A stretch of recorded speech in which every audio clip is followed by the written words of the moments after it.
నేను రెడీ సినిమాకి వస్తే ఎప్పటి నుంచో అవీష్ గారు వాళ్ళ నాన్నగారు నాకు బాగా పరిచయం. ఒక విధంగా వాళ్ళ ఫ్యామిలీ ఫ్రెండ్ లాంటివన్నీ, ఫ్యామిలీ మెంబర్ లాంటివన్నీ కూడా. సో సో ఎప్పటి నుంచి అడుగుతుంటే ఒక మంచి కథ సెలెక్ట్ అయ్యి మనకు నచ్చితే అప్పుడు చేద్దాం అవీష్ గారు అని అలాగా వెయిట్ చేయించాను.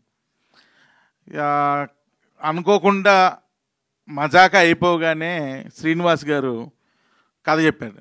ఒక కథ చెప్తానంటే చెప్పు అన్నాను. చెప్పారు.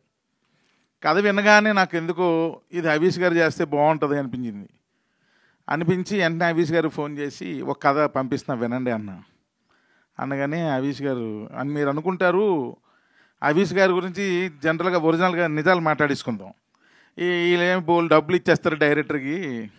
రెండోది ఏంటంటే ఆయనకి కథ ఏదైనా ఇస్తాయి, సినిమా చేయడం ఎక్కువ, ఇలాంటి ఒక న్యూస్లు తిరుగుతూ ఉంటాయి. కానీ వాస్తవాలు కాదు. ఆయన కథలు అంత ఈజీగా ఓకే చేయడు. మీకు అర్థం కావట్లేదు. అమ్మో అంత ఈజీగా ఓకే చేయడు కథలు.